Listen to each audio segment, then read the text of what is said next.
Jeez, my throat's so dry. What are we doing, you ask?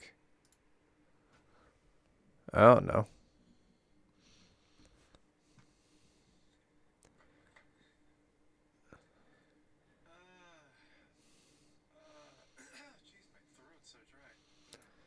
Boom, boom, boom, boom, boom, boom, boom, boom, boom, boom,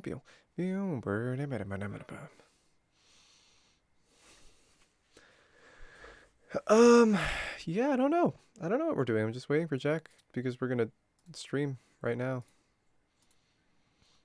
Let's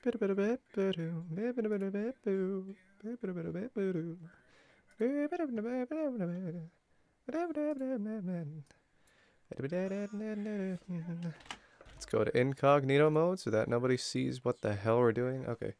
Well, I was loading up. I don't know. What was I loading up?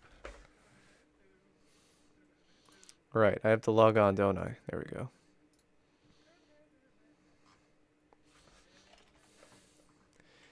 Yeah. Yeah. Yeah. Yeah.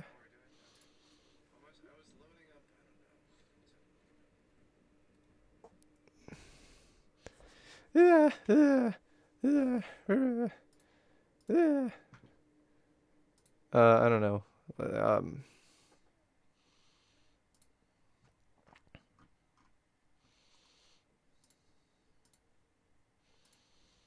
You know what? What? Well, we're waiting. Let's where's the full screen?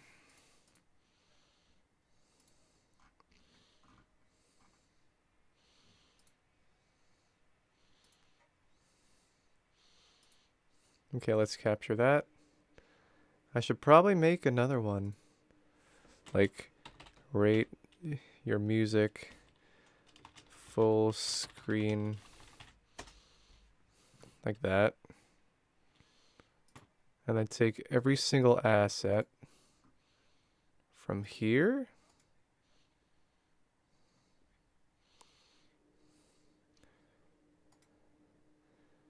How do I...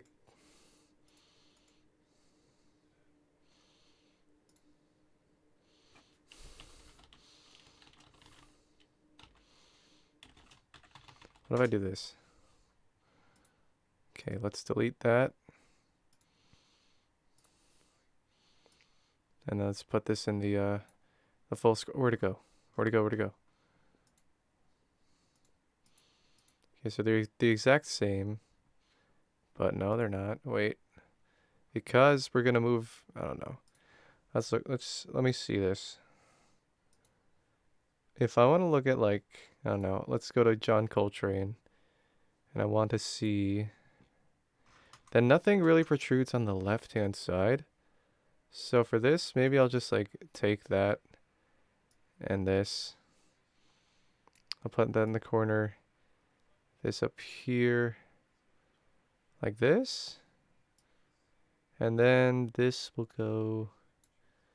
How do I...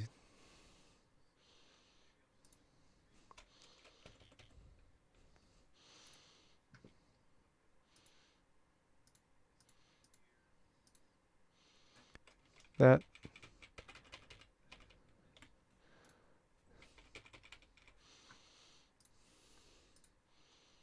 Okay, that should be good. So now there's nothing protruding. I like this. It's comical. What? Ow, ow.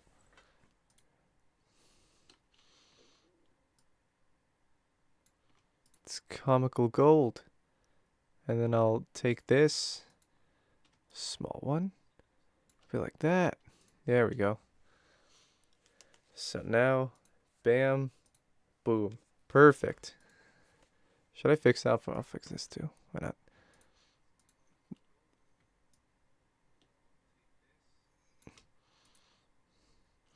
Bada bap boop pow. Perfect. Now we just wait for Jack. I'm pretty sure he just contact. Oh yeah. Ready.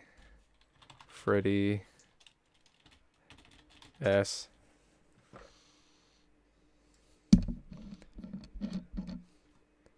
Why am I offline? Why do I appear offline? Wait.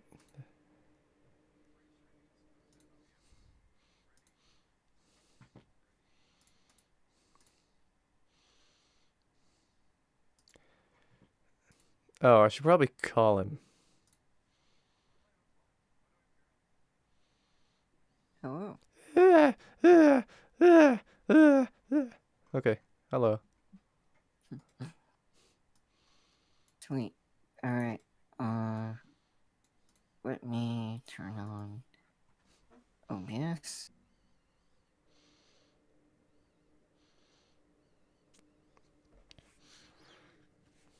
So what do you want to do today? I don't know. Do you want to do that thing where you talk about the rate your music thing and then move on to something else, or what do you want to do? Yeah, we can do that. Okay, Mario.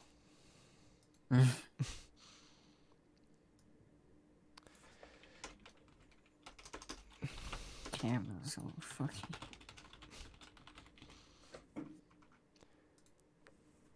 Have you ordered the Travis Scott burger when it was still around?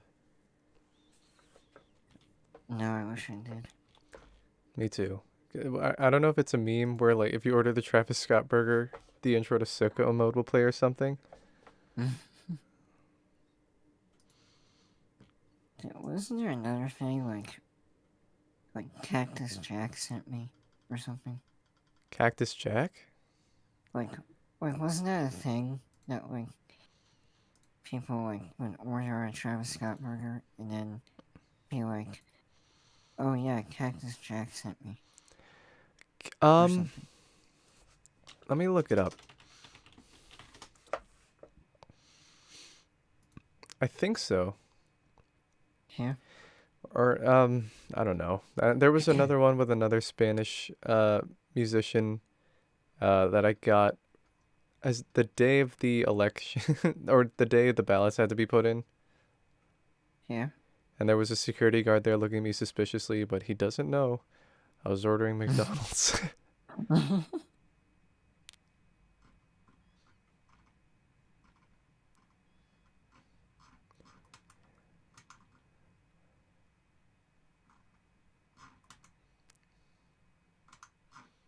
Come on, OBS. Just makes sense. OBS more like OBS. I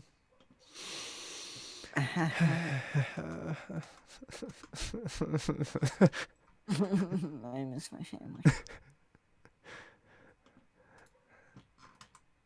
No, you might please. My father is dying. Please stop beatboxing.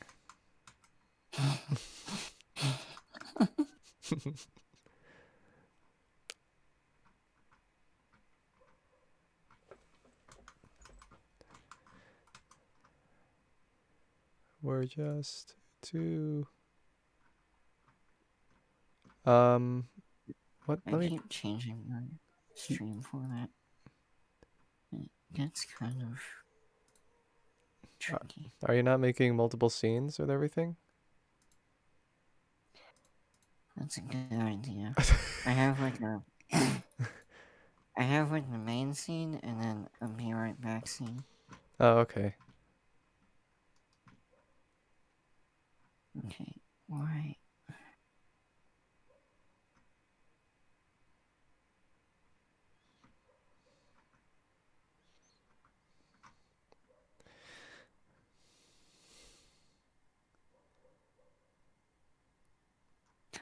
Come on. This is a real captivating stream, I'm sure. Oh, I know. Let's have an inception where I just go on my stream and then... Damn it. I'm gonna go on my stream and see if I can incept. I'm not locked in. Chat, it is nuts, man. And Who's nuts, man? Nuts, man. Okay. I wonder how this is gonna go. If I put in like...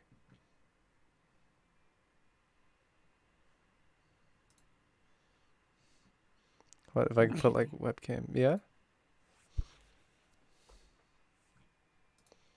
Mm-hmm. We are good. We are sexy. We are golden.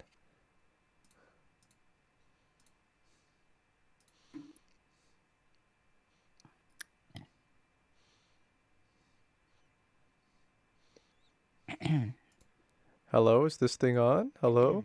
Is this gonna loop now? Hello, is this thing on? Hello? Woo! Is this gonna loop now? Now I have to make sure I'm Woo! on the right account because I made like a bot account so I can like test how the stream looks. Test how the stream looks.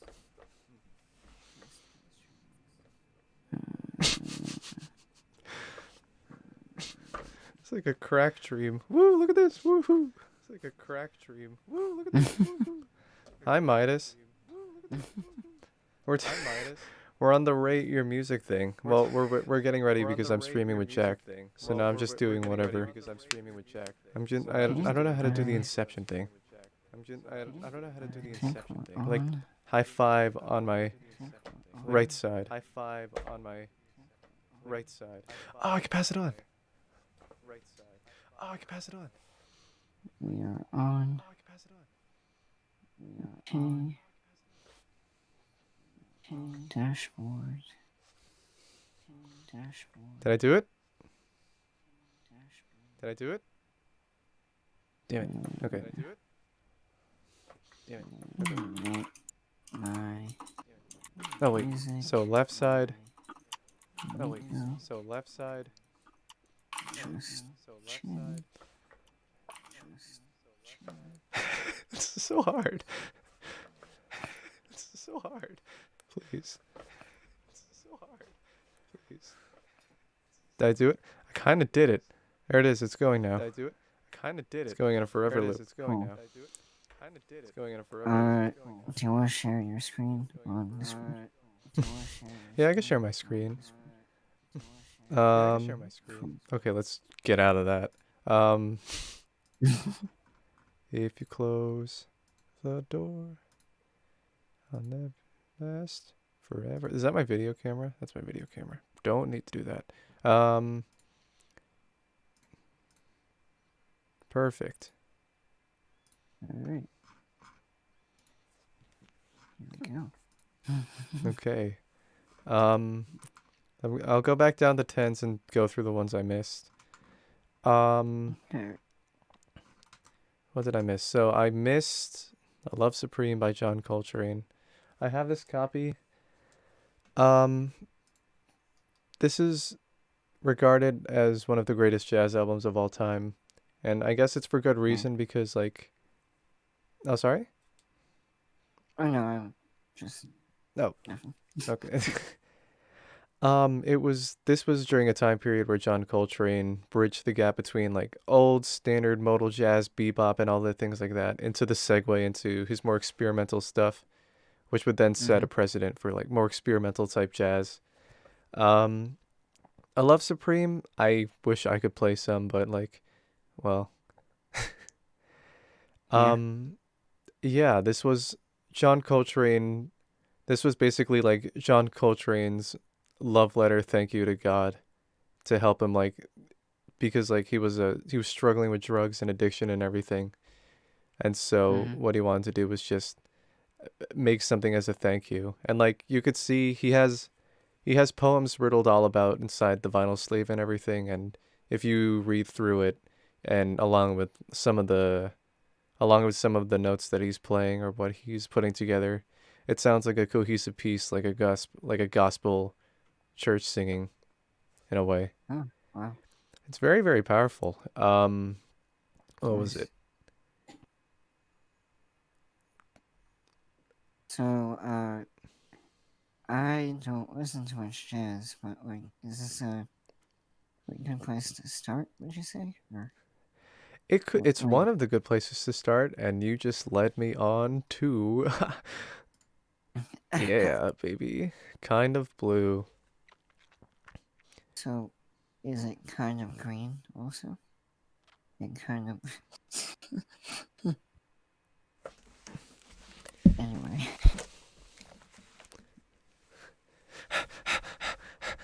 No. No. No. No. Kind It's of. too low. It's too low. 120 pounds.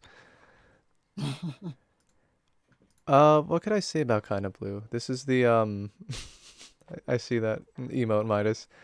Um, kind of blue is like it is like pretty much the basis for jazz as we know it because 19 um 1959 came out. It was around that time period of like Elvis had just hit the scene, rock and roll had just hit the scene, and bebop, which was very popular in the 1940s, was starting to wane. So, Miles Davis, being the experimenter he is, wanted to find different ways to expand or express what jazz could do. So, what he did was he searched within what he found was the modal scale, which is basically like, I forgot my music theory, but basically it's just like the segmented notes all on the same scale. And he would just play around with everything, or he would just play around with the scales. So you had legends like Cannonball Adderley, John Coltrane was on this album, um, Bill Evans, and everybody pretty much here is a legend because like uh, kind of blue. Miles Davis just only put in what modal root notes to play, and he heavily encouraged like what's the improvisation. So Yeah. yeah, so you could have all these different styles. You had like the clashing of Miles Davis's very introverted, very quiet tones. You had John Coltrane's mathematical, insane, different melodic runs, and then you had Cannonball Adderley's cool swing around. You also Mm. had Bill Evans, who's like a legend on his part. I can't really explain much about how Bill Evans is great. Curran can do a better job of that because I mean he took a class all on Bill Mm-hmm. Evans. But yeah, kind of blue. If any of you guys in the chat want to start on jazz, this is definitely the place to do it. Oh yeah. Yeah, Okay. absolutely. Yeah. Like every time I'm in a conversation about jazz, like the improvisational aspect of it is super stressed. So like, would you say that Miles Davis kind of like started that, or was it like Um, improved?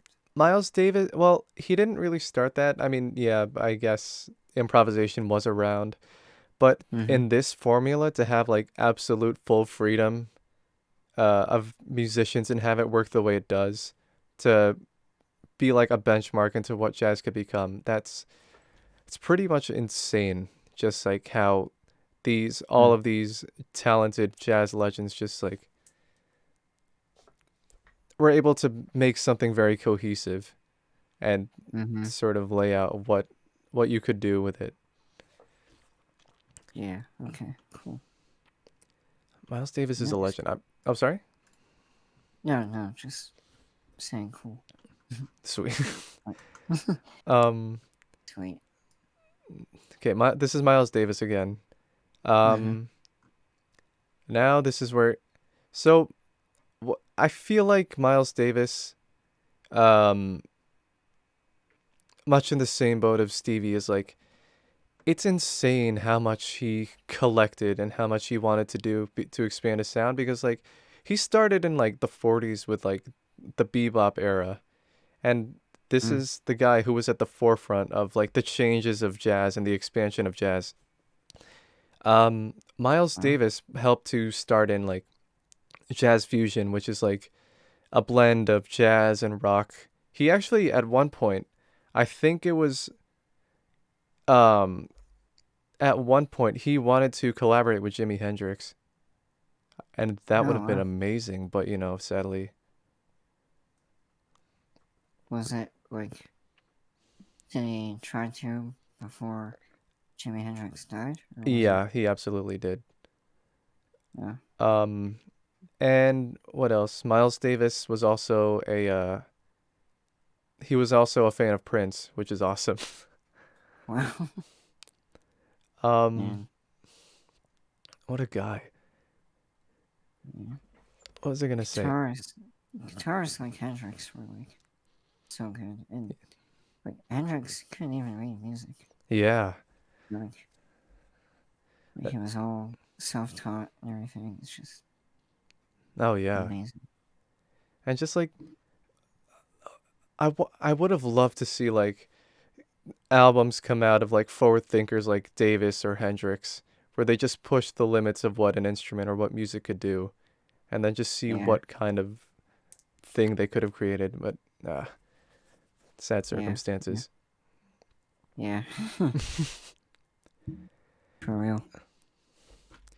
On the topic of In a Silent, this is probably my favorite Miles Davis album, just because like this is like the start of the electric era where he started to incorporate Fender Rhodes, things like that. He started to use the electric guitar, which was, I don't know why it was looked down upon. I guess it was just because of the jazz purists. He was like, oh, where's the brass instruments or something? I was like, I mean, like it's all there, but you know, you got to try what you got to try. Yeah. Yeah. Miles Mm. Davis is In a Silent Way. I get what I love about this is just like the energy that it gives off because again, it's like free form avant-garde where pretty much the goal to certain priorities is to sort of set a sort of feeling within what you listen to. And with Mhm. this one, it just feels more like it feels very atmospheric. It's like when you're going home at night and then you just it's almost as if there's probably something around you, but you're just walking Yeah. and it's super quiet. It's like that feeling. Yeah. Like you know that you're probably alone, but you still have that like feeling. You know. Yeah. Yeah. Yeah, and there's also that, and there's also the fact that it's like it's very like yeah, like the descriptor says, it's very meditative and hypnotic because it would just things like the roads would be sprinkled around. There'll be like it'll be like a scream coming from Miles Davis's trumpet in a corner.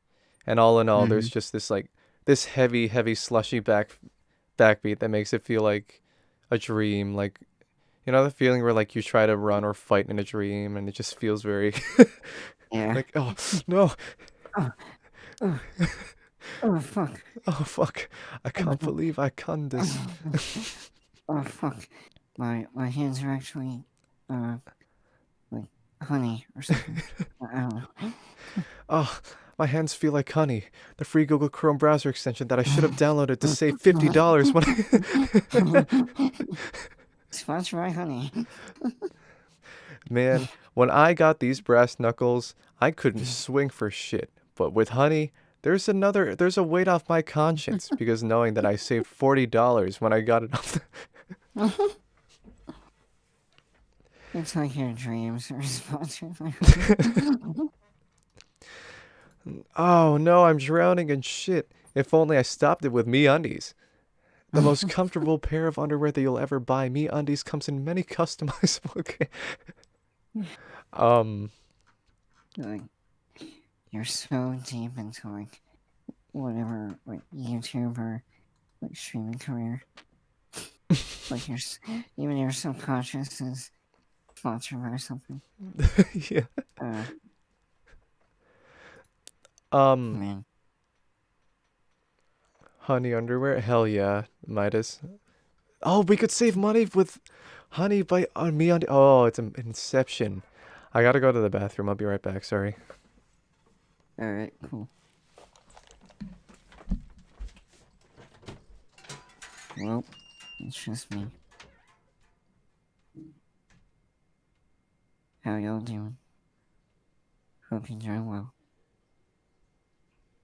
If anyone's on Nico's stream, I can't see the chat, so. Oops.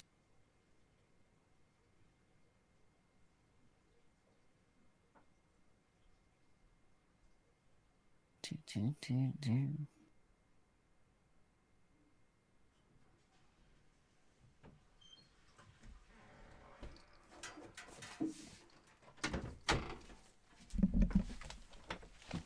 Is Nico back? I'm back. Hello, Mario. Nico! Hello. Um. Wow. Let's talk about Ford. Okay. Whoa. Um. Yeah, Stairway to Heaven. Stairway to Blevins. Wow. Robert Plant and Fortnite collab. Okay. Yo, Robert Plant Burger. I fucking love the black bean burger from. Oh my god, if Robert Plant sells out. Oh my god. Oh yes, Yeah. my lemon song fucking burger. You were saying? I mean, it'd be really sad to see that, but Yeah. I mean, like an artist that old, it'd be kind of funny. Honestly. It's like a butchered lemon song. Squeeze my Yeah. lemon for $1.95 or something like. Oh, Oh man. you get my burger, get the coupons, go down to the Burger King. I should have let you, babe. It's like I don't feel comfortable listening to this anymore.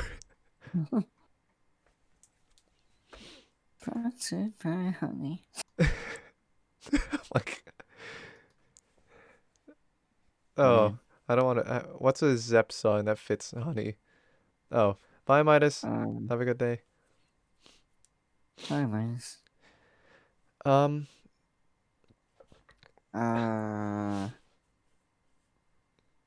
Mm, I mean, you have Radiohead Pablo, honey. that's. Let's move on. Let's move on. Let's move on. This is Kendrick Lamar's "To Pimp a Butterfly." I think this is the most recent 10 I gave on here. Yep. I cannot believe it's probably my favorite jazz not jazz, Jesus. My favorite rap album just because of how like of how much it brought together. It brought like neo soul, funk, poetry, experimental hip hop, political hip hop, jazz. Um Yeah. it was like so what I loved was that like I don't know where to start. Kendrick had made like he made a very he made a narrative with To Pimp a Butterfly, or it just told a story of a person who suddenly gets fame and then what they reflect on. And through every single beginning of every song on the album, he would read parts of a poem and then keep adding on to it. And that poem would add on to an ending that I do not want to spoil. Is that a good ending? It's a really good ending, yeah. Man, Um, gotta listen to it.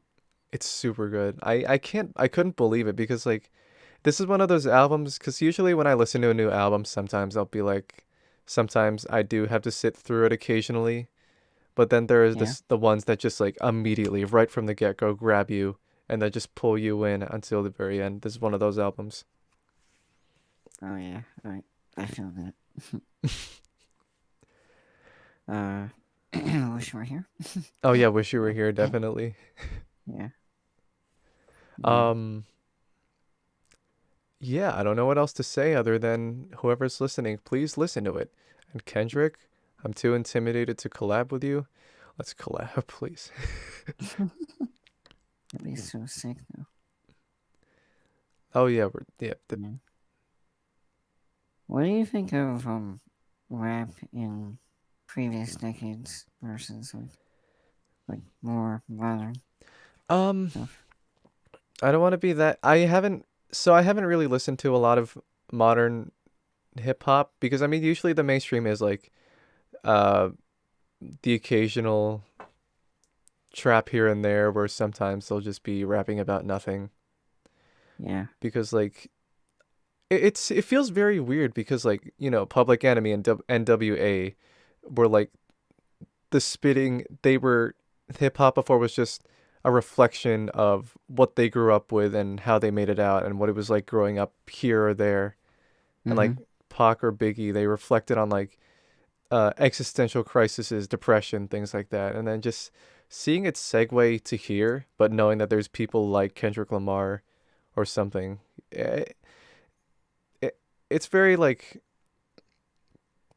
it it's very nice to think about. There are still people out there like him. Yeah, definitely. Like the very introspective and self-aware type. Absolutely, yeah. Yeah. Um. It's like Oh yeah. not to me like that. Like, oh, modern music sucks.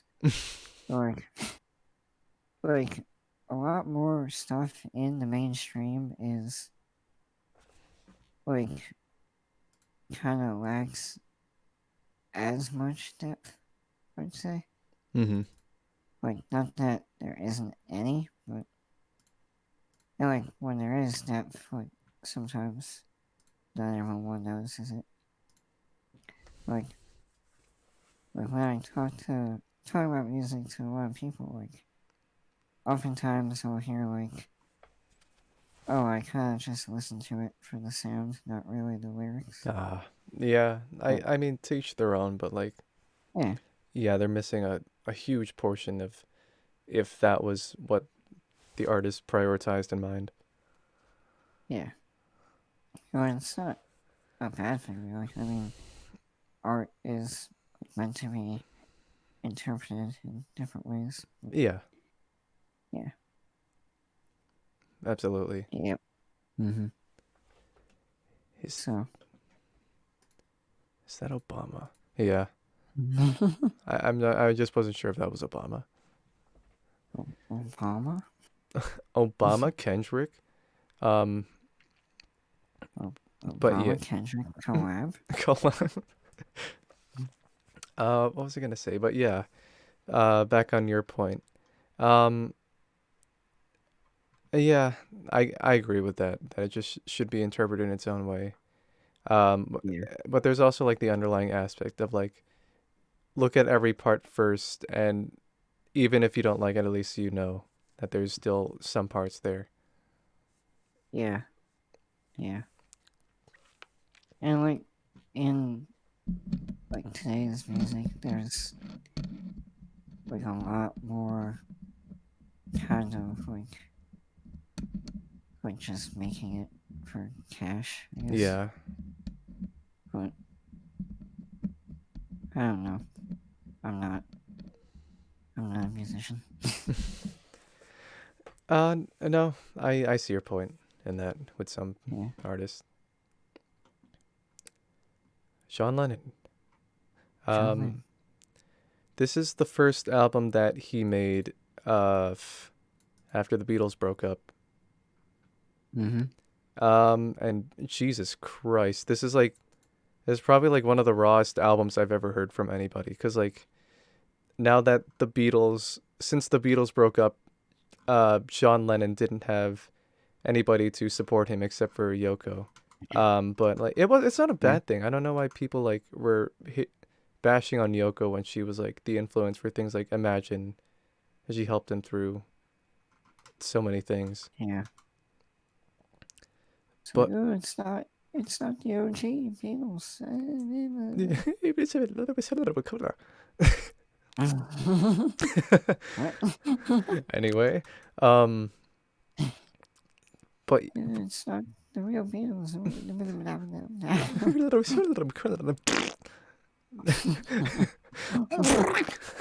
okay.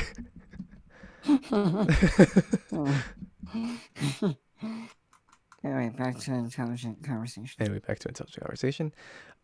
Things like oh, was it Mother? Oh, was it things like Mother, Love, like Mother, where he's just at the end screaming for his mother and father. Oh my God. Mm-hmm. Yeah. What else? There was Working Class Hero, where he just reflected on his past isolation. Like this was basically just one big therapy session that he was allowed to that he just put all down. And this was a very approachable album just because the instrumentation was what was it?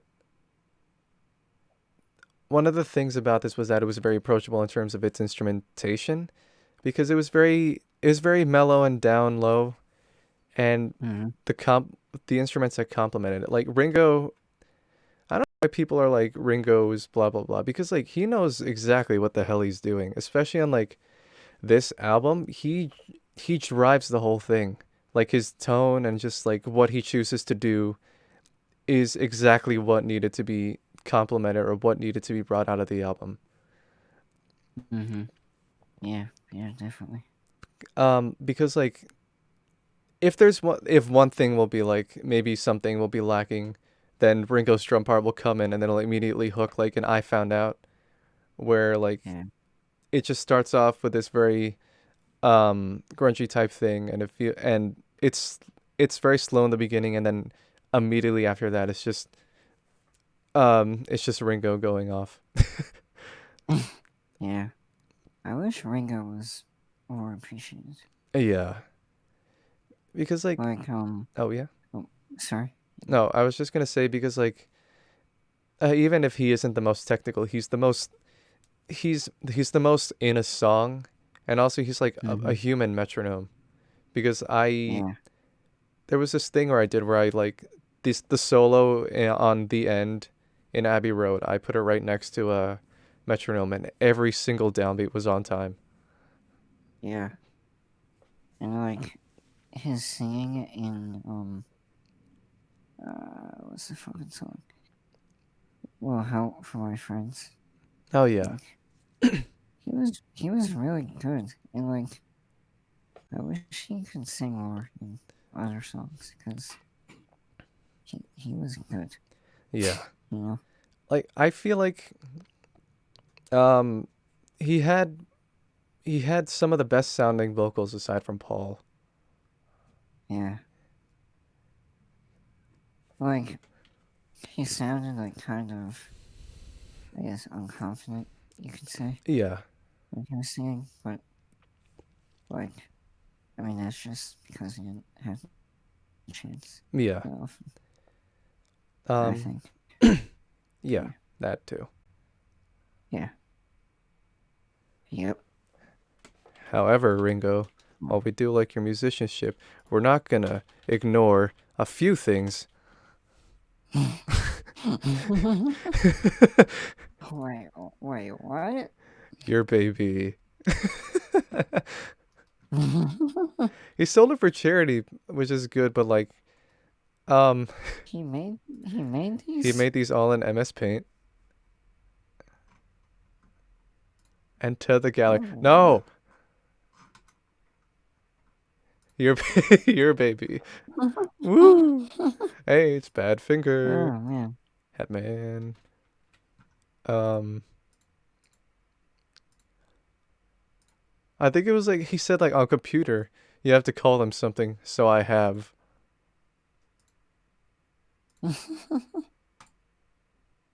Chef a la mode.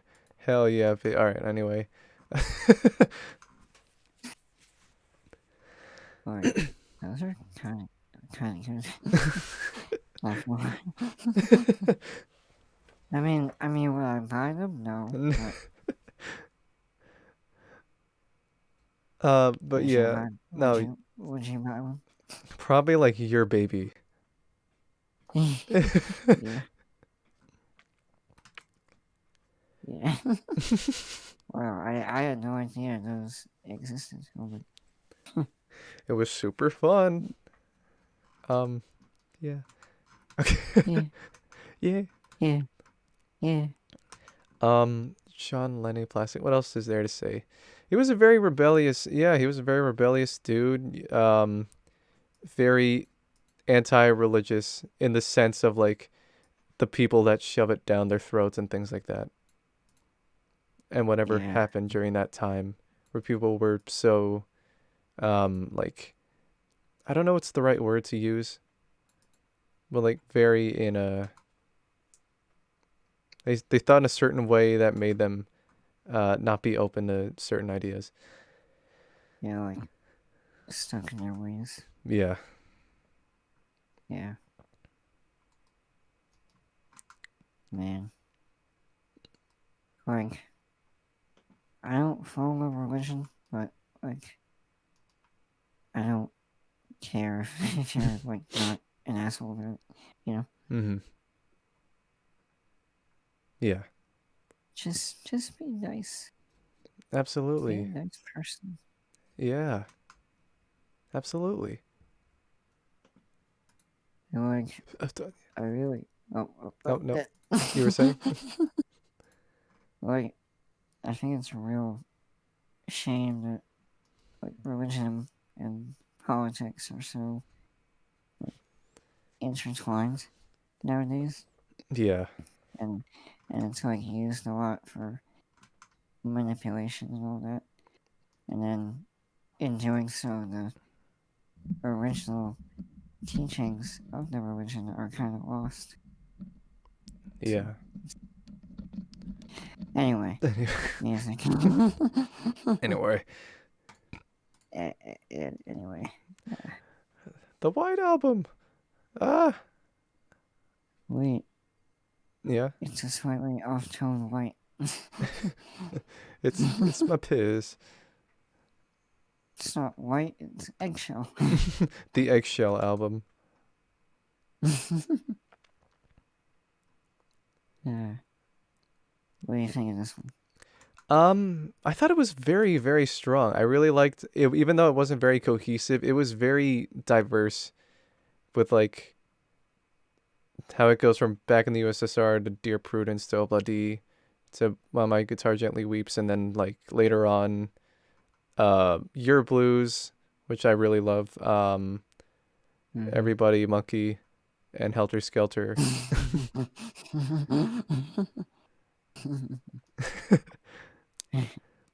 Monkey. Monkey. Monkey. Everybody wants to go back to being monkey. Obati. What Obata. life goes. Monkey. Ah, ah, ah, ah, ah. Yeah. Um, what did you think of the White Album? Kind of same with what you're saying. Like, it's not totally cohesive, but got a lot of great stuff. Obati. Obata makes me happy. Yeah, me too. Yeah. Um, what else? I really like I Will is really nice. I Will, I liked yeah, I really liked the rawness of Your Blues, Mother. What else was there? I wish people knew more about like things like Savoy Truffle or uh well yeah, Your Blues, Julia, things like that. Oh, Blackbird. Um, Yeah. Happiness I is a wish warm. we could. Yeah. I wish we could play these albums as we're talking about 'em. That would be so fun. And then Yeah. Paul's like, what? Yeah, and then He pops out of nowhere. they call me Paul McShot, and he runs into my bathroom and like um files a tax return to his address. You're like, Paul is like, I'll get your tax return, and then does a backflip out the window and wakes the neighbors, and all the dogs run after him. He's like, I landed in a fucking dumpster, and then he runs away.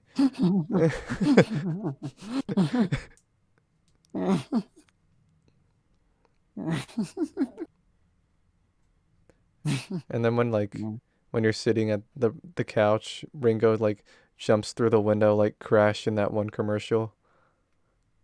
Yeah. It's like the trailer for Crash 2. Yeah. Boy, I just flew in from England and boy am I arms tired.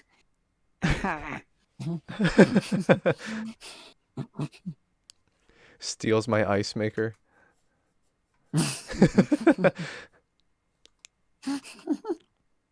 Yeah. Ooh, Johnny Cash. This was such a badass album. What was it? Yeah, he played. This is the only live album I have on here. It was because he Yeah. played it at Folsom Prison, and Mm-hmm. what was it?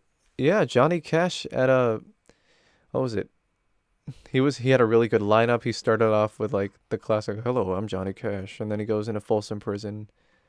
Um, Mm. then he goes into 25 minutes. These are some what a badass. Like he revs up the crowd. He knows what songs they'll like. He knows how they think. So he's like, I don't know. It was like something about like, you have the tap water. It smells. It's a little bit yellow. Can I have something to drink or something? And like, Mm. and I res up the crowd in a way where like, I don't know. I don't know if it's true or not. Where they say like, if he said "Let's riot," the prison probably would have rioted. let's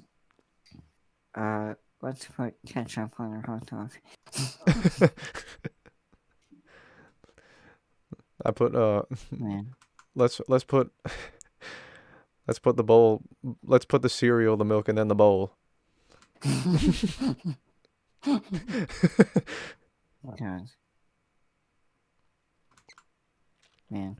I had a like huge debate over like cereal and milk ordering yesterday.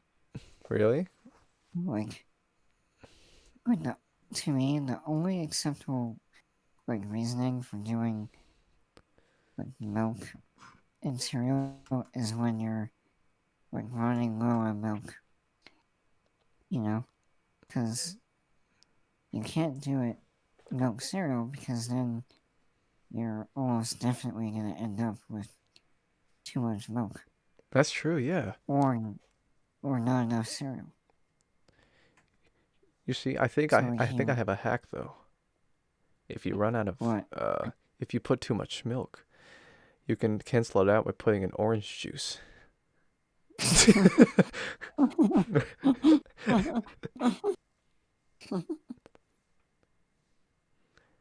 Yeah, wow, that's a really good And point. like 5 minutes later, when you forget, you're like, oh, I have to brush my teeth.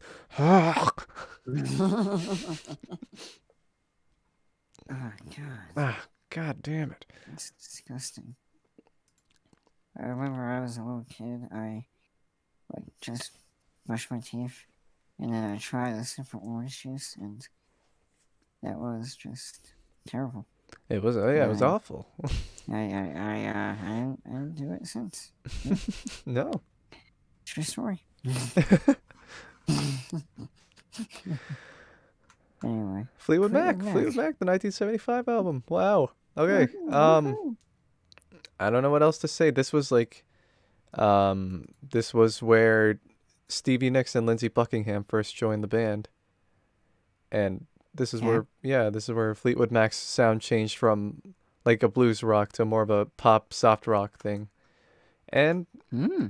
I can't believe what I heard because like I didn't expect this to be anything different, but like things like Blue Letter, Mm-hmm. Crystal, um the even like Christine McVie's pop songs like Sugar Daddy or Warm or Over My Head, they sound so Mm-hmm. modern. I couldn't believe Yeah. it.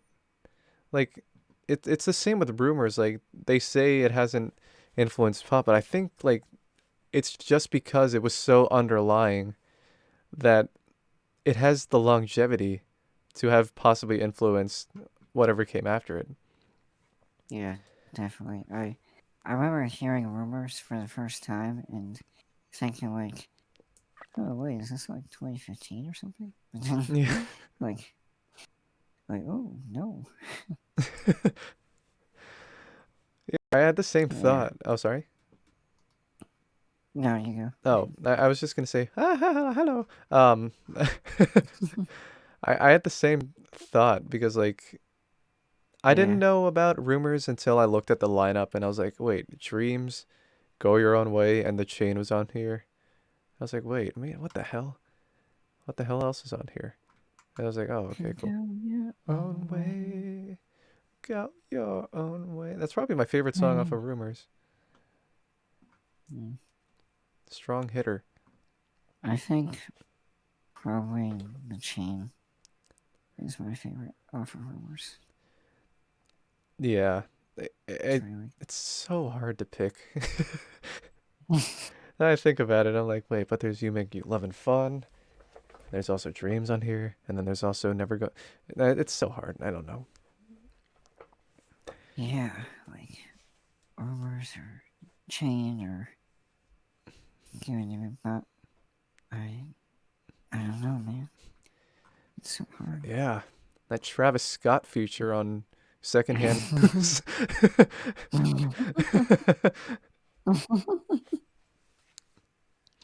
um, the track listing for Fleetwood Mac 1975. I think the strong contenders that most people know about is like, yeah, Stevie Nicks' Rhiannon and Landslide. Landslide is one of my favorite songs. It's so nice, Yeah, just in general. cool. Um, It's really good. yeah, it's and like, oh, was it? There are some songs where I feel like the live version was better. Like I'm So Afraid. There's a live version of where they went Mhm. down like they went down a note for everything, and then it has this much darker and heavier tone to it. Mhm. Very cool. Yeah, it's like echoes. Pink Floyd. Oh yeah, yeah. Like the first half, like excuse. So First 10 minutes are like really melodic and like really like catchy, and then it just goes full fucking 180 with that one. But anyway, hmm Marvin Gaye. oh yeah, Marvin Gaye. Anyway, sorry for good. Okay. All right, put it on positive. I could just be like, ha ha ha, ha yeah. Um, what to say about this album? This album wasn't popular when it came out. It didn't sell well, but it's probably like, No. yeah, no. It's probably like along with Mm. John Lennon's Plastic Ono Band. It's probably one of the rawest albums I've ever heard. Because Marvin Gaye was going through a divorce with, I think it was Anna Gordy. Yeah, Anna Gordy, who was the sister of Berry Gordy, the founder of Motown, and for Hmm. those of you who don't know, the uncle of the members of LMFAO. Oh. Oh wow. Interesting. It's very cool. The Gordy family's huge for stuff. But Yeah. yeah, Marvin Gaye's Here My Dear. There was like he almost wanted to like cuz he Marvin Gaye couldn't afford to pay for divorce settlements. So what the court ordered was like to get what he would Anna would get a percentage of whatever he made on his next album. But so when he was time to make the album, he thought that he wanted to make it so bad that nobody would buy it. But his artistic side was too proud to just let a project just die like that. So Yeah. what was it? What he did was like hidden underneath this like this disco and smooth soul is like very it's like very scathing remarks at Anna and like the both he'll tell through both sides or he'll be like he'll tell it like it is, he won't sugarcoat it. He like I think one line was like, "Do you remember all that bullshit we lived in or something?" Um Yeah. Anger Is That Enough is a sweet song. I think it Hmm. was like he even talked about personal instances like why did you turn me into the police or things like that. Wow. Damn. Yeah, it's very heavy. Uh Sparrow, which sang about Anna, it was it was all on the narrative of Anna Gordy. Everything Here. And then Yeah. it ends with Falling in Love Again, which is like which was like him saying that he's found another love, which was his then girlfriend at the time. Um Hmm. and then that ended poorly. But anyway, Oh. um Marvin Gaye, what was it? When Anna first heard it, she she thought it was scathing, that she like disapproved of any promotion of it. But later on, she started to grow back on it because.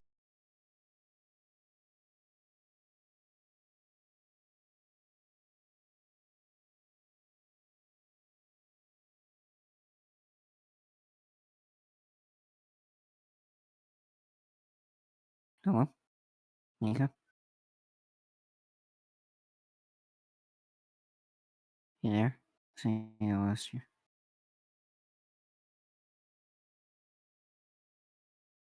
Can't hear you. Oh, Is my thing? Is it working now? oh yeah, I can hear you. Okay. I don't know what happened there. Um. What else? Ooh, shit. Can you share your screen again? Oh, sure. Haha. 1 second. Alright. Yeah?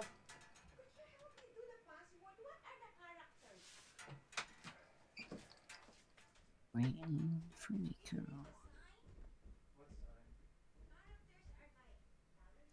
I hope you're liking this stream. Talking about music. Good stuff.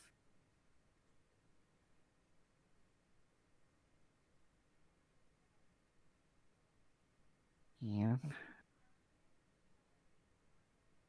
Do.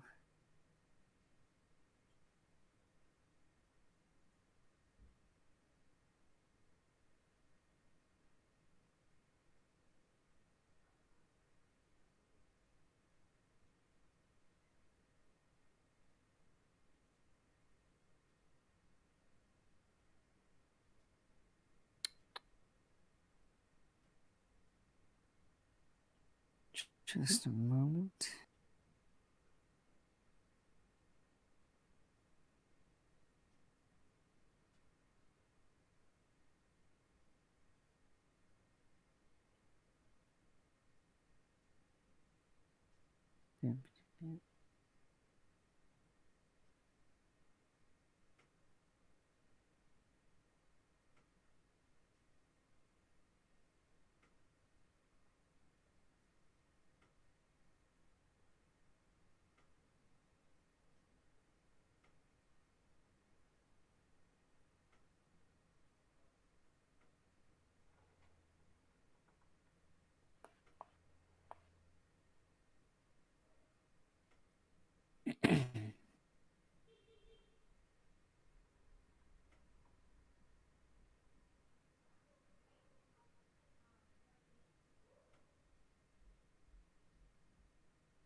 Hello?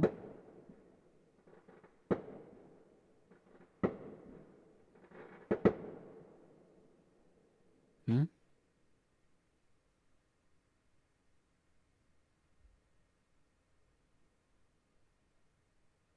think we'll wait for a bit.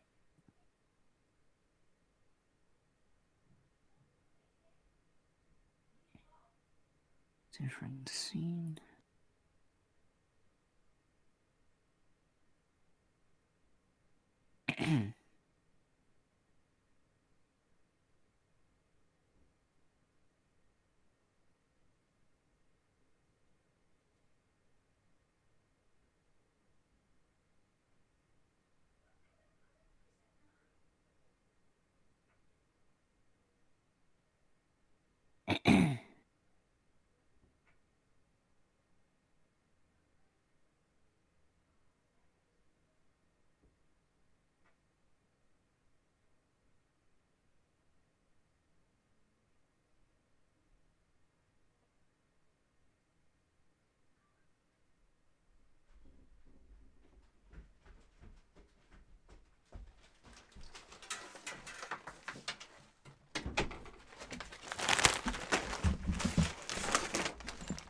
Moshi Moshi? Hello. Hello, sorry about that. Where's Um, go back? okay. I guess we could go on to like, let's go with Herbie Thriller. and Michael Jackson. Ooh. Yeah, I don't need to explain anything about the biggest selling album of all time. Um, Is it really? yeah, Wow. it's number one. Like still? Sure. Yep. Number That's awesome. number two is like the Eagles, and I think number three is Dark Side of the Moon. Oh, okay. Cool. Let me best selling album of all time. Yeah, Thriller's still number one. Oh no, it's Wow. AC/DC. Back in Black for number two. Back in Black. I hit my sack. I swung it hard and I took it.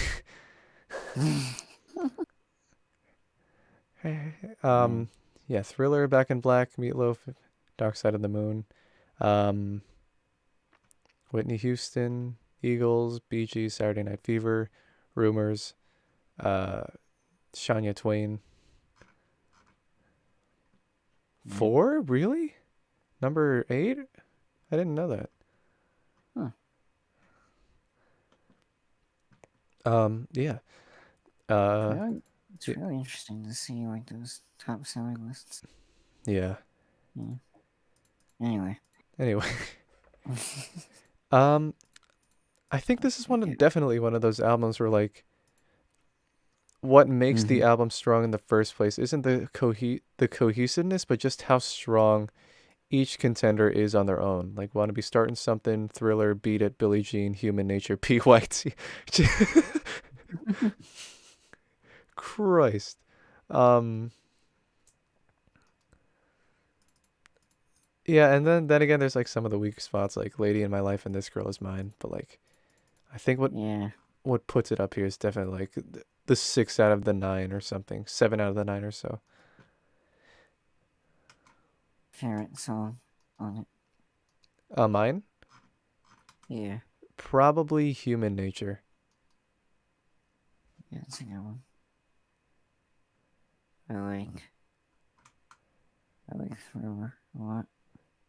Thriller is good. It's a good one. Yeah. The music video for it is really good. When he eats like the popcorn. When he eats the puppy corn, and then he like chews it, and then Does a little smile. and then he eats another, and And he's like, yeah, man, yeah, I ate the popcorn.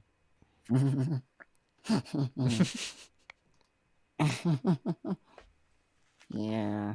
Yeah, man, yeah, popcorn, yeah, popcorn, yeah. Okay, anyway, Good Kid, welcome back. What Good Kid, Mad City. This is another Kendrick Lamar. This is actually like right before T-Pab. But yeah, it was basically like an improvement from his debut Section 80, and it was basically just him telling this is a more straight. I don't know if it's a more straightforward story, more like it's a very complicated story, I guess. It just tells about the struggles of somebody living in Compton, and it's like a heavy. It really, really shows Kendrick's wordplay and his ability to fit it in. But what the hell is that explosion? But also not like to keep it in a certain flow while also having the meaning behind it not lose. Yeah, I gotta give this a listen. Wow. It's very nice. I don't know what else to say other than that guy looks like Eazy-E. Wait, can you scroll down to that first review? I concede that both the short film concept of Good Kid, Mad City and the beats are less complex than T-Pab, but the results are also less of a sprawl and on average more successful, whereas Kendrick Lamar's previous EPs as a mixtape and then mixtape as a debut album could have been tighter. Good Kid, Mad City, his official debut album, is only 12 songs in the model of the old rock album, even though it runs 10 minutes longer than the 16-track Section 80. It's not mentioned enough is about concept albums, or how often they're not understandable without a Wikipedia summary in hand. The Who's Tommy and Quadrophenia, Pink Floyd's The Wall, Genesis' The Lamb Lies Down on Broadway, which I have to give a listen to, and even less fantastical stories like The Antlers, Hospice, Prince Pose, a prince. Okay, sorry. Yeah. Anyway, quick tangent. With the wall, I feel like all you really need is like a TLDR, and then when you listen to it, you can kind of figure it out. But that's not on topic. Yeah. That's for another day. That's for. Anyway. What's your Anyway. next album? Doo-doo. In the days of my youth, I had gotten burgers for only $5.99 with a side of fries and a Coke that it comes with free for us. Okay. Anyway. No matter what I do, I always had perfect change. Good fries, bad fries, they're all the same to me. And sometimes I get curly with a side of fries and a little free ice cream. 6 years old, I went there with my mom and dad today. We got the Happy Meal that came with a Pokemon card to play. They said that it would be a good and it would be pretty rare. But when I put it in the battle... It turns out I got the Grow toy. All my friends will make fun and stare. Oh, good times, Fat. I told them I wanted the boy toy. I don't want any toy that's pink. When I came back, they got rid of the kiddie playground. It's like, really? This started everything? My Happy Meal had no milk. They only gave me apple juice. Why'd they change the box art for the Happy Meal? They've got creepy smiles on their face. Okay, anyway. Yeah. Why did they do that to the Happy Meal? I don't know. It's so creepy. Like, it's gone, right? Like, they don't do that. I hope so. Yeah. Ah, man. Anyway. What example? Yeah, the debut. This is probably my favorite. I think I already mentioned this last time. This is probably my favorite out of the discography. Mm-hmm. Just because, like, there is an unpolished, assertive sound to it, mostly in Robert's vocals that he had when he was like... Sorry? What? Oh, I was just gonna say it was, yeah, like his vocals that he had when he was younger. Yeah. What was it? And also, like, I think it was especially here where you could see where everybody sort of like comes into their own in a way, especially like Bottom, because you could hear more of like what the hell he can do in these albums and such. Yeah. What else? I think what keeps them was not only that they started, but also because like the way that they structured it seems so like unorthodox, like with Dazed and Confused, how it's like it goes into like a heavy rock part and then it goes into this avant-garde of the violin and then it picks up speed. Yeah, definitely. Oh yeah. That's probably my favorite. I like Oh, sorry. Babe, I'm gonna leave you. I like that one as well. Oh yeah, definitely. Yeah. Um, yeah, a huge majority of these are probably like my favorite Zeppelin in my list of probably favorite Zeppelin. Like it's Good Times, Babe, I'm Gonna Leave You, Dazed and Confused, Communication Breakdown is Yeah. definitely like top 5 or Oh so. yeah. Definitely. Yeah. How many more times? But yeah, but like Babe, I'm Gonna Leave You. It really does feel Yeah. like it really does have like, you know, it feels emotional because it's like a I don't know why. I don't know why that specific song feels like a scream for help. Maybe it's like because when it goes into the hard number, it just feels like it's descending over and over. Yeah. Yeah. Yeah. Like Plant really had like strong vocals Yeah. in his time, so and you can really show that in his singing. It's like I don't know, like not many other bands or like maybe any other band is like to me as memorable with the vocals. I guess Yeah. if I know that what you makes mean. sense. Yeah. Um it's such a shame too because like because yeah, we can hear how like as Led Zeppelin goes on, Robert's voice starts losing its edge mostly just because he didn't take good care of it. Mm-hmm. So it's such a Yeah. shame. But yeah. Uh, Eric Clapton also had like really really strong vocals too, but like I think Plant felt more smooth. I guess. Yeah.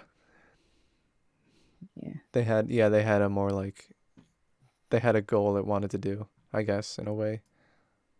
Yeah. Yeah. True. Physical graffiti. Physical graffiti. E- okay.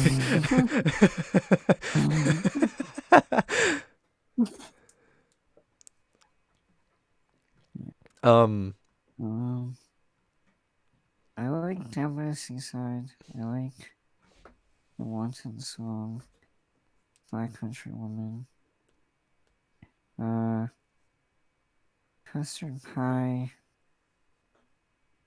I don't remember loving. I'm not quite sure. But what do you think? I thought custard pie I thought it was pretty strong, but like yeah, I see where you're coming from in that it didn't really stand out in the beginning as an Mm-hmm. opener, but like then it goes into like The Rover, In My Time of Dying, and like I really like Trampled Underfoot because it's one of the Yeah. it feels like an improvement on like the crunge in the previous album, and then it took inspiration from like funk, but this time it had like this time it fit really nicely. Yeah. And cash, cashmere, Cashmere. cashmere, cashmere. I think it fit pretty well. Also, Yeah, yeah. This is just a good album you got here. it's very fun. Yeah, Yeah. had a runtime of like 1 hour, and they could able to be yeah. Wow. Here, the internet's And busiest music. You were saying? Sorry. I know I was trying to sound out the thing. Oh, Anyway, anyway, Hamilton. Hamilton. Yeah, baby. Yeah. 2.97. You Ugh. motherfuckers. You assholes. You literal fucks. Fuck you, Travis. Anyway, why would they? Is it just because it's a musical? But like, Lin-Manuel Miranda wrote all the lyrics and everything. Like, his wordplay is impeccable in a lot of these. Um, My Shot, Aaron Burser, he has very clever wordplay and like, um, Oh shit, it's Uh-huh. been years since I saw the musical. Um, Wait for It is probably my favorite song in the musical. Guns and Ships. That has David Diggs from experimental hip hop group Clipping. Um, he actually plays a huge part in. He plays Thomas Jefferson in the musical. Uh, the cabinet battle was fun. The cabinet battle, the room where it happens, Washington on Your Side. There's Yeah. so much here. Why would they give it a 2? Fucking rate your music, assholes. Right. Just just to play devil's advocate, Yeah. like I I'm of the opinion that if I want to listen to musical music, then I'll go to the musical. But like I don't know. And I'm also a little bit biased because my mom will play this album in like every road trip. Oh. So it's certainly, I think, at least like a 3.5, not 2.97. You know, Mhm. Yeah, I know what you mean. Um, what would you give it? I mean, I gave it a 9. Oh, So four. I'm going down my list of 9s for here. Oh yeah, these are all nice. Okay. When I was MCR a young boy. 3.6. What the Fuck you, fuck 3.6. you, ass Travis? Hey, Travis. Fuck you, dude. Man, I kind of want to see a bad review. Let's get this done. Uh, the best progressive. Oh, he just Wait, didn't have a what? rating on it. Oh, maybe the bad reviews are all like mistakes. Maybe. It's like a wall, you know? It's Yeah, it represents a wall. Okay. it's a wall, and the wall is a wall, and the It's guy like has to get over the wall. You get it? Because you have to get over a wall, and it's a and wall. it is a wall, like carving.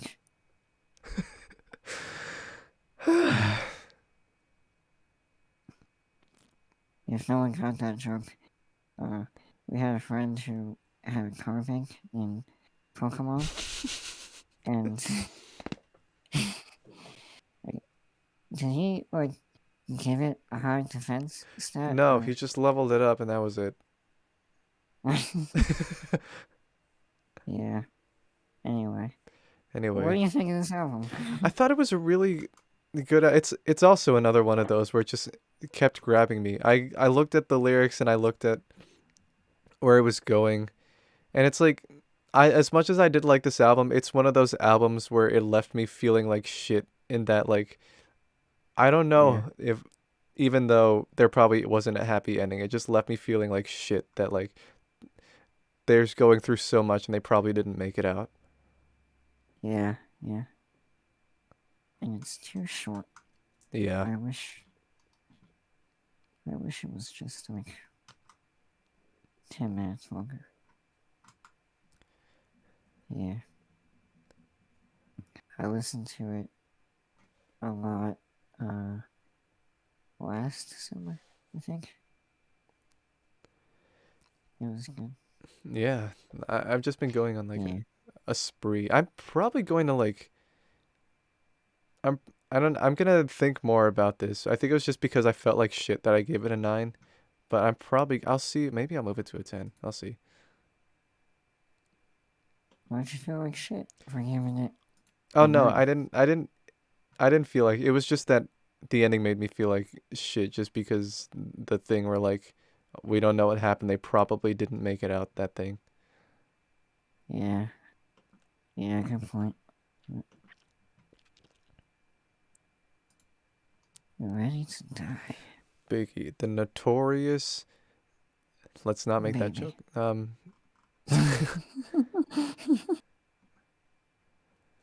Yeah, no. Biggie.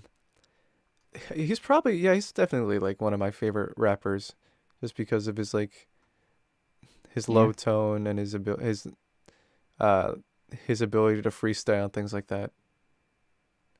yeah, for real. Um, what are the? I like to give me the loot. Uh, f- Everyday struggle. I think like Big Papa. It was all a dream. Yeah. Yeah. Man, I don't really know what to say on this one. That that If you couldn't tell, it was all a dream. Yeah.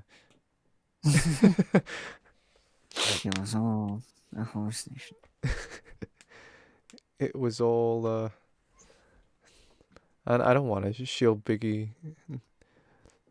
What? It was all a dream. For shopping at Black Friday at the seams, saving money, but $7.99. Okay. Um. Uh, save money way better. Walmart. And if you save money, you'll live better. Walmart. And once again, asking you to save money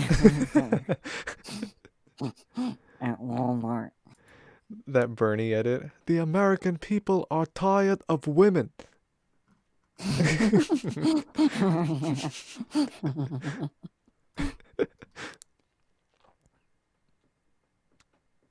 And I was watching this YouTuber and she just popped up in my recommended, and she used that clip.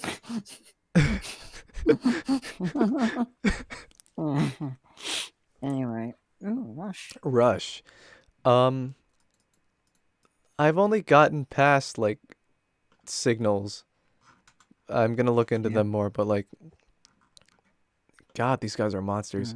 Mm. Um, it's probably my favorite Rush album, and just that I love the songs back to back. Xanadu is my probably my favorite Rush song. Closer to the Heart is good. And then it goes to Mm-hmm. Cygnus X1, Yeah. which is like an insane like the Cygnus X1 pretty much is a segue into the narrative of their next album, which I'll get to later. Whoa. Whoa. Rush predicted Elon's son's name. That's as prog as it gets, baby. Um, but like I didn't um pre 1982 Getty's vocals were like people found parts of it like wailing. I don't know. There's a certain respect that has to be done with like because he could hit like the high E notes, and there's live footage of him singing like 2112, and there's no strain on his face whatsoever. Wow. Well, Getty's a beast. I Yeah. can't believe that like they're all beasts in their respective instrument. Um, Yeah. I'll go into hemispheres. Oh crap, hemispheres. Hemispheres. But yeah, this is yeah, man. Oh, this is metal. I didn't know that. But Hey, look at you're on the thing. wow. Bump me up, baby. Oh, okay. Oh my god. Whoa, mama. Humana bazoing. Uh, But anyway. oh, right. So this is like this is the segue into I feel like this is where they shine the strongest in terms of their instrumentation. Cygnus Okay. X1. Yeah, it's like 18-minute song, and it Mm. just goes through the prelude of like the battle between gods and things like that. Um Yeah. Circumstances is a very solid track too, especially like Getty's bass part. Um, Mm-hmm. the trees as well. Whoopsie, I clicked that by mistake, and it's gonna bring me. Okay. Oops. Oops, I accidentally clicked it. Oh no. Oh no. I guess we have to listen to it. Aha.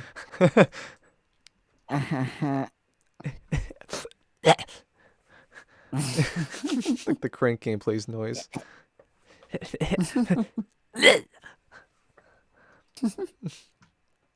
Oh man. But yeah, like La Vela Strangiata is probably one of my favorite Rush tracks. It's a pure instrumentation of like um what Alex described to them in a as what he dreamed. Uh they all like really they all like they it's like they all rival each other but in a friendly way, but like that conflict really elevated everything. Um Geddy Mm-hmm. Lee held the solid back. Alex Lifeson what like in his guitar solo it just feels like he's hovering. Like he Yeah. just goes so fast. Uh Mm. Neil. Neil. Neil Peart. Ah, that we miss you, Professor. But Yeah. yeah, I can't believe how Mm. technical he could sound while also like he's one of those things where if you listen to the isolated drum track, you'll immediately know what song and who's playing, things like that. Yeah. Yeah. Well. He's there's like a sort of eloquence with Neil Peart's drumming because like he's got the speed, but he also has like the autofocus there too. Mm-hmm. Yeah. Definitely. Moving Moving pictures. Pictures. I think it's their best selling, right? I think so. Has to be, right? Yeah, I guess so. Um, yeah, I don't know what to say. Tom Sawyer, Today's Tom Sawyer. he gets High higher. on you. I'm lemon like.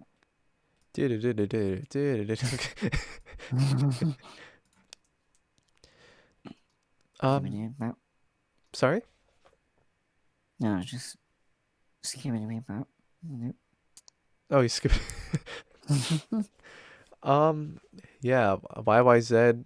I think every single like a majority of the songs in here are so iconic. Yeah, like Mm-hmm. Tom Sawyer, Barchetta, the whole A side, so many people know, and the B side itself is pretty solid too, like Vital Signs. Yeah. It's like everybody got mixed feelings. Anthony Fantano.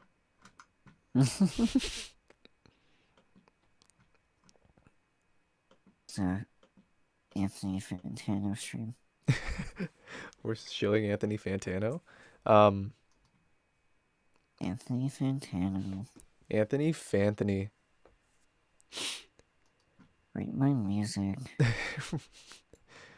Give me a 10. Give me a 10 or I will put my foot in your Travis Scott burger. Like Travis Scott Burger.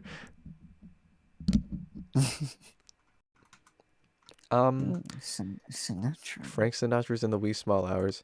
Um, I always thought of Frank Sinatra as like he has very strong material in whatever he does, but like not a very Mm-hmm. cohesive album at first, I thought. And then I listened to like in the wee small hours.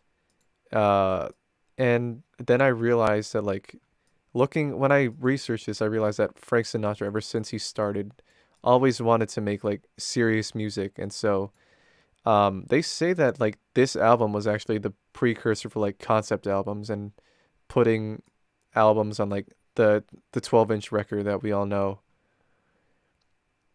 Um Wow. and yeah, it was because Sinatra wanted to make like he chose specific songs uh to leave out that melancholic feeling that's shown in the background here. And Mm. these are such sweet songs. The first half too, like I when back in college, I listened to this so much, just like because I'll go out and I'll walk and I'll listen to this album because like going through like Mood Indigo, Glad to Be Unhappy. Glad to Be Unhappy is such a beautiful song. Uh, Deep in a Dream. it just goes on. It's so beautiful. Mm. Especially when like since he's definitely one of those singers that when he when he feels it in the heart, he's going to absolutely channel it out. Yeah. I haven't listened to much Sinatra. Um, Mm. I mean, Okay. Hmm? oh, sorry, I was just gonna say like, if you want to look into albums like this one, there's actually like a melancholic set of albums called the Suicide Sets. Oh. It was like Only the Lonely, No One Cares, and where was it? It was some yeah, Where Are You? Things like that. But that and Songs for Swingin' Lovers is very good. Mm. Um, Check them yeah. out.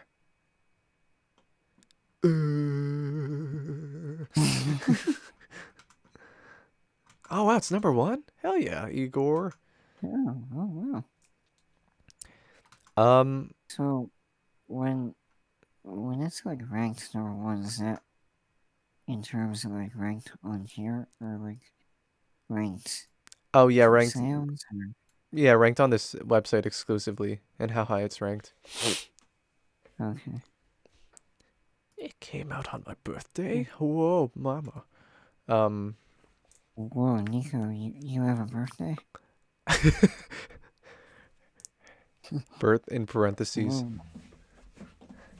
Whoa. I wish I had one. That's why we got to go to Meverse QuickJack and ask them to draw giving birth. No. Yes, please. Um, Ah. Igor. I have Igor right behind me actually. Um, Yeah. yeah, it's a very Yeah. straightforward narrative. This it's like because Tyler was always a very what the hell is that group? Yo. Yo. Um, yeah, because like compared to other things in Tyler's discography, it's like it's very experimental rap, but here there are elements of rap, but it's more like a neo psychedelic soul type of thing, which is very unorthodox in terms of its mixing. Yeah, Mm-hmm. like his least Tyler work yet. Because it'll pull all these different things. It sounds like a mess, but then it just everything just layers on top of each other so well.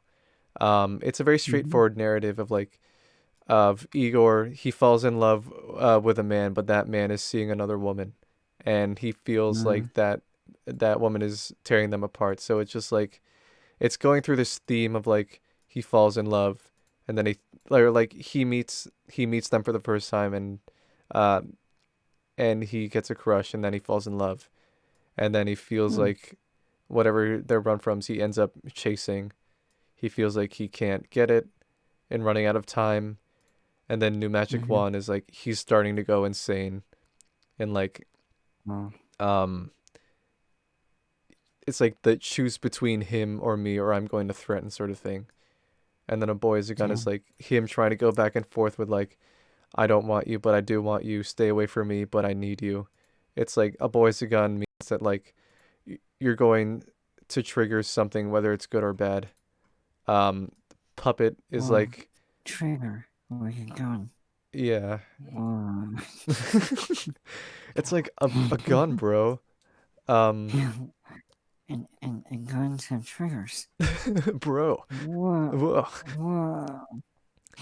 Whoa.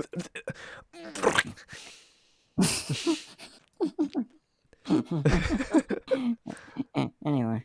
Anyway, Puppet goes into like, um, I want to be with you even if I put in nothing and you control what I do. What's good is like his full, it's his full transformation into Igor where he absolutely goes mad.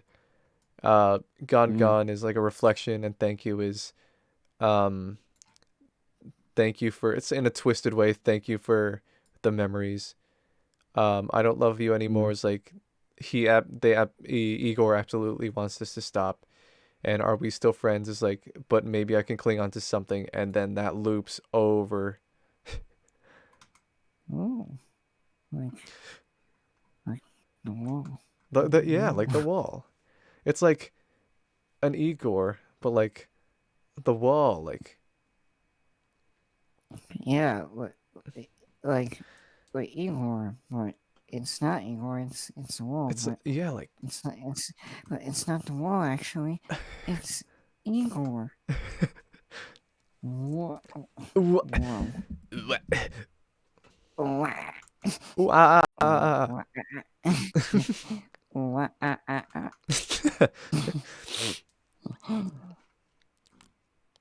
um, we're back on Alright. Stevie. We're not going to dwell on this because I'm going to go into another rant, but fulfilling this No, first finale is go on a rant. go off. Go on a rant. Go on. Go fucking off. um, uh, Also, doesn't Fantano look like Logic? what do you mean define? Oh, like logic? Well, yeah, Oh, look like yeah. yeah. I love his Well, comment section because he's like, it'll be like he didn't say this or something like in his TPAB review. He's like, I really liked how you described your experience with the album until the part where you said you gave it a 0 because Kendrick was black. But other than that, really good review. Or he'll be like when he's reviewing Logic negatively, he's like, Anthony's so humble. He's reviewing his own work and he's giving it a low score. And then I'll go into like the non sequiturs or like Kid Cudi had a speeding bullet to heaven. It was a 0, and in his work with Kanye and Kid See Ghost, he got a 10. And he was like, "Wow, Kid Cudi has the best story arc in the Fantano verse." Or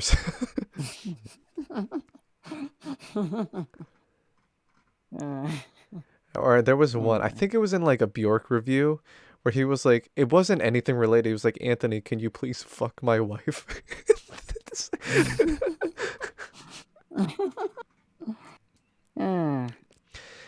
uh, Fulfilling this first finale. This was an album. It's actually the weakest of the classic period, which is why I gave it a 9. But a 9 isn't that bad. Um, but mhm, this came after Stevie Wonder had a car crash, and he reflected on what he wanted to do.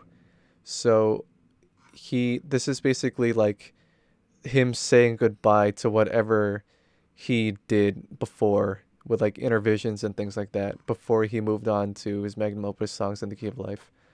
Um, It's a very sweet mhm, and mellow album with songs like Smile Please, which is probably one of my favorite Stevie Wonder songs.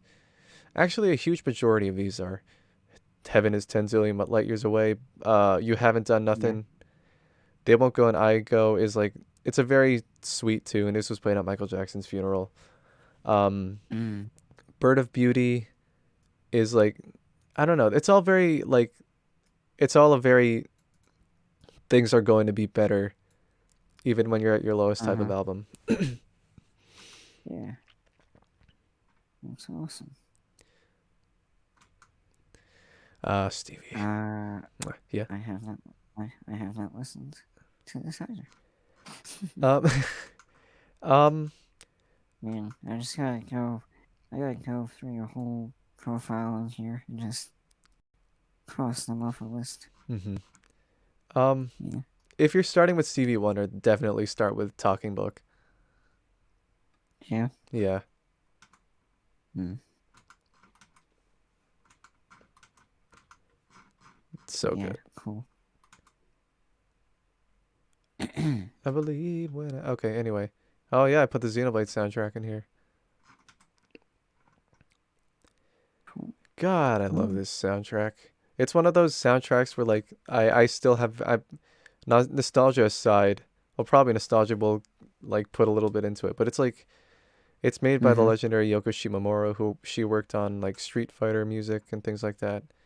But she made Ryu's theme and Ken's theme and all the classic Street Fighter 2 themes. Um, Mm-hmm. Xenoblade soundtrack. It's one of those things where like I hope to replicate if I ever make video game music, where like I could be anywhere and it just gives me this very sentimental, nostalgic feeling of like walking through a field or just relaxing behind a tree and just having the calm music of whatever is on the Bionis or whatever is on there. What a good Nice. reflection. I Do love. you Yeah. do you see yourself like making video game music ever? Or Probably in the future. Yeah. cool. Or would you want to like make it for like a company's game or like someone or like your own stuff or Maybe I'll do my own stuff later because I do have plans for a video game, but that's like gonna be expensive. yeah, that shit takes time. Yeah. Um. Yeah, Oh yeah. Oh yeah. You do know. I don't. I keep. Yeah. You know firsthand, especially because you're a coder. yeah. I am a computer science major. Ask me anything. uh, man, there's like when there's so many things you have to consider and think about when like coding anything, you know. Yeah. And then like when something arises that you didn't think of or you thought like could never happen, it's kind of like all on you, you know. Mhm. So Yeah. anywho, Anyhow, any who's and what's it's uh ooh, this is who's this? this is sort of Ryo Fukui. Who's number one? I think I know who's number one. Yup. Yup. That's me. Um, Ryo Fukui scenery. This was like, so this guy was amazing. Like, or yeah, I guess was. No, sad. Yeah. Yeah. Um, Oh, oh. yeah. He passed away in like 2016, right before his music started to be known throughout the internet. Hmm. But like, this guy was able to get to a jazz level after only studying the piano 4 years before recording this. Wow. Legend. What a legend. And like this is like a mini revival of hard bop and cool jazz and bebop and things like that. Wow. Um which is why he like in Japan he'd take like um things that probably that was recorded through with like Miles Davis and John Coltrane, like I Want to Talk About You or Autumn Leaves. Probably the best song on here is Early Summer because it really showcases Ryo Fukui's technicality. And there, I think you Mm-hmm. know what? Um, I think I can play this actually. You Um, can? can you hear? Okay. Can you hear through Discord? I think I should. Okay. Yeah, because like Japanese music has been going around, and that's why Ryo started to get known. But like, I just want to play a little part. Oh yeah, I hear that. Okay. Because like, it goes into. It's this very like build. It's this build up, and just sets this tone. This was like a Japanese song, and I don't know if this was in the original one, but this part. This sounds really like cowboy bebop. Yeah. This part. Wow. Holy shit. Wow. Like Jesus Christ, that That was only 4 years. yeah, that was after 40 years. Holy shit. Like, man, it's just so cool how like some people just like see it, you know, like they just not. I don't want to say like pure talent, but like how do you explain that, you know? Yeah, I guess like maybe like heavy dedication. I mean, like not to not to Yeah. stereotype, but like usually in Asian countries, there's like this certain assertive drive where like if they commit to something, they'll do it. Especially, I think like especially in like Japan. Whoa, especially in like Japan. Japan. What? Yeah. Like that double time thing. Damn, 4 years. Yeah. Oh my god. He has a Uh, club owned by his wife called the Slow Boat uh yeah. Slow Boat Bar in Japan, which he owned, and I want to Yeah. go there when I visit Japan. If we ever go together, we should go there. And then I'll be like, yeah, Yeah. did something real Fukui, and it'll be like, you're the 100th person who said that. But wait, did you know that? Yes, we knew that. I saw this club because like I heard Ryo Fukui's music, and then she points to a poster of him. It's like, what? It's like, yeah, Oh, he owned the bar. what? I, What? I had so much info I wanted to share. Uh,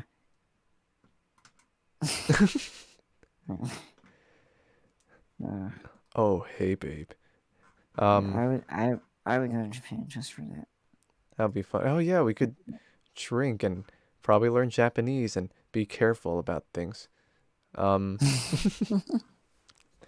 Man, anyway, that's the end of my 9 thing. Sorry for having that be like 1 hour. oh man, it's so cool. This is like 8, but I'll do that another time. Wow, you listen to a lot of different music. Very cool. Oh, thank you. I'm just like I'm trying to incorporate everything I can into when I write my own stuff. Um, Yeah. and like what was it? Yeah, just incorporating all these things, and I think huge influences. Um, Mm-hmm. yeah, I not to go on Stevie again, but yeah, it was Stevie because like Yeah. it was like a buildup of like through like Tipa Pepe to the Beatles, which is like a Japanese guitar group from the Mm-hmm. point of um music is fun to I want to write acoustic music to I want to write pure instrumental music to Marvin Gaye with I want to create concepts and to Stevie Wonder where it's like I want to get all of that into one and see what Mm-hmm. experimentation I can do. Yeah, man, it's insane. Uh, Oh, man, Stevie. Oh. I kind of wish I like kept doing music stuff in elementary school. Uh, Yeah. um I mean you could still pick it up. I mean, I guess it would be harder because we're old fucks, but Mm. Like, I don't know. It's kind of like picking up a like learning something new can kind of be like a hobby too. Mhm. Like, right now I'm teaching myself sign language Oh, sweet. as like a little side thing. So maybe the next could be music. Mhm. Who knows? That'd be fun to do music, yeah. Yeah, man. Anywho, Anywho, songs in the campsite. let's talk about this one. You see.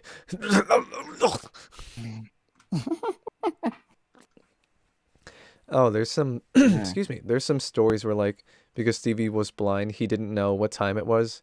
So like say they'll record like I wish at like 3 a.m. He's like nothing can stop my groove and it's like 3 a.m. Or he'll call in his bassist to put a part in at like 2 in the morning before he's about to go to bed. He's like, "Hey, I need you in the studio." And then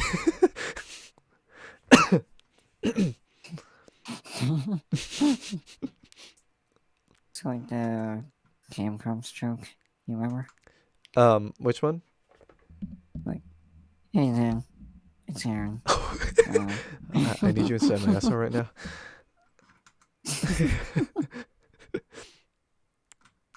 Man. Hey Nico, it's Jack. Listen, I just really need you to talk about songs in the campfire. Bust through the door. Beans. Um, Man, Stevie, be my Yeah. Uber driver, Stevie. I. Oh man. Good shit. That was fun. What do you want to do now? I don't know. We can do anything. Um, Huh. We could play something? I don't know. maybe do you have a... Hmm? Wow.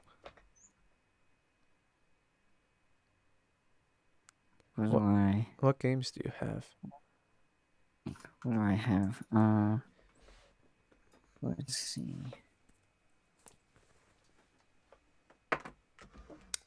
Let's let the audience decide. What do you think we should play?